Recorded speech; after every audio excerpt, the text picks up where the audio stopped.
Good evening and welcome to Tucker Carlson Tonight. Since the day that Donald Trump became president, Democrats in Washington have told you have a patriotic duty to hate Vladimir Putin. It's not a suggestion, it's a mandate. Anything less than hatred for Putin is treason. Many Americans have obeyed this directive. They now dutifully hate Vladimir Putin. Maybe you're one of them.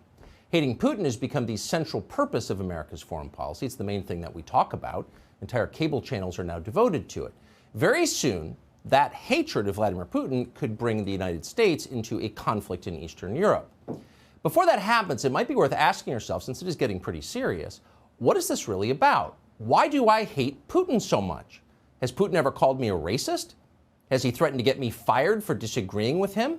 Has he shipped every middle-class job in my town to Russia? Did he manufacture a worldwide pandemic that wrecked my business and kept me indoors for 2 years? Is he teaching my children to embrace racial discrimination? Is he making fentanyl? Is he trying to snuff out Christianity? Does he eat dogs? These are fair questions, and the answer to all of them is no. Vladimir Putin didn't do any of that. So why does permanent Washington hate him so much? If you've been watching the news, you know that Putin is having a border dispute with a nation called Ukraine. Now, the main thing to know about Ukraine, for our purposes, is that its leaders once sent millions of dollars to Joe Biden's family.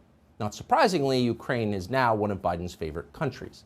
Biden has pledged to defend Ukraine's borders even as he opens our borders to the world. That's how it works. Invading America is called equity. Invading Ukraine is a war crime. So with every day, we move closer to some kind of conflict with Russia, a conflict that could easily spin out of control, given that the people running this have no fine motor skills. The administration assures us this has nothing at all to do with repaying Joe Biden's personal debts to Ukrainian oligarchs. Not at all. It's completely and totally unrelated. The point here is to defend democracy. Not that Ukraine is a democracy. It is not a democracy. Ukraine's president has arrested his main political opponent. He has shut down newspapers and television stations that have dared to criticize him. So in American terms, you would call Ukraine a tyranny. But Joe Biden likes Ukraine, so Putin bad, war good. How will this conflict affect you? Well, it'll affect you quite a bit, actually. Energy prices in the United States are about to go way up. And that means that everything you buy will become much more expensive, from the food you eat to the car you drive to tickets you need to take your family on vacation this summer, assuming you can still afford vacation by then. You're about to become measurably poor. That's not a guess. Joe Biden has admitted this.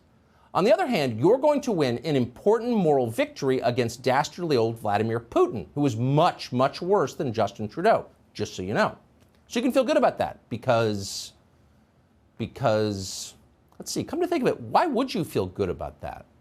It seems like a pretty terrible deal for you and for the United States. Hunter Biden gets $1 million a year from Ukraine, but you can no longer afford to go out to dinner.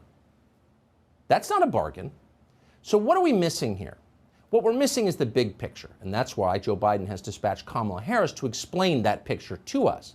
Kamala Harris's old job was to open America's border. She did that. Her new job is to keep Ukraine's borders closed. Kamala Harris was in Europe the other day to explain the whole thing. She began with a history lesson, letting the European peoples know about their recent past, which she assumes they've forgotten since so few of them speak English. She opened with the traditional salutation, "Listen, guys," because that's the way real historians and statespeople talk. Watch Kamala educate. I mean, listen, guys, we're talking about the potential for war in Europe. I mean, let's really take a moment to understand the significance of what we're talking about. It's been over 70 years. And through those 70 years, as I mentioned yesterday, there has been peace and security. We are talking about the real possibility of war in Europe. Listen, guys, you may be Europeans who live in Europe, but you don't fully understand the ramifications of war in Europe. That's your problem. The thing about Europe, you've had peace and security for more than 70 years. Kamala Harris just told the Europeans that. And that, by the way, is true if you don't count the breakup of Yugoslavia, which caused hundreds of thousands of deaths in the 1990s, or the Soviet occupation of half of the landmass, which amounted to the enslavement of hundreds of millions.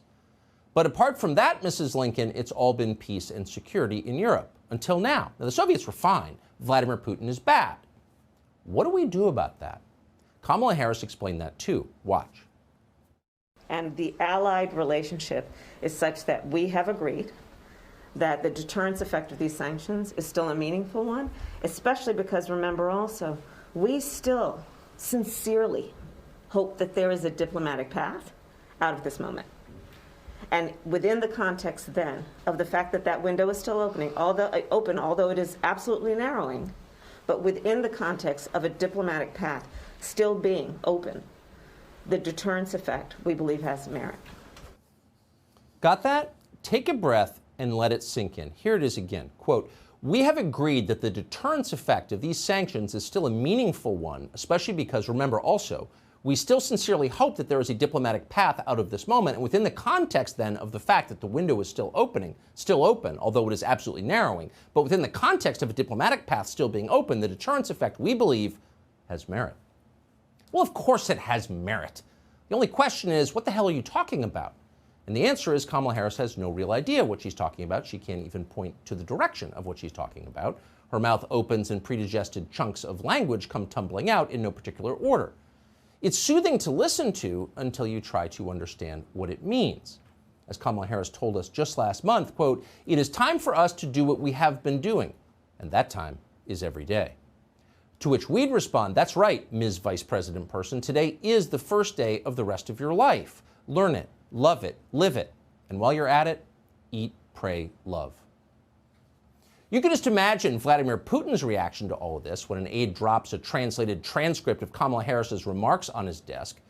The Slavic mind is a hall of mirrors. It sees traps at every intersection. Clearly, Kamala Harris must be setting some sort of trap for the Russians here.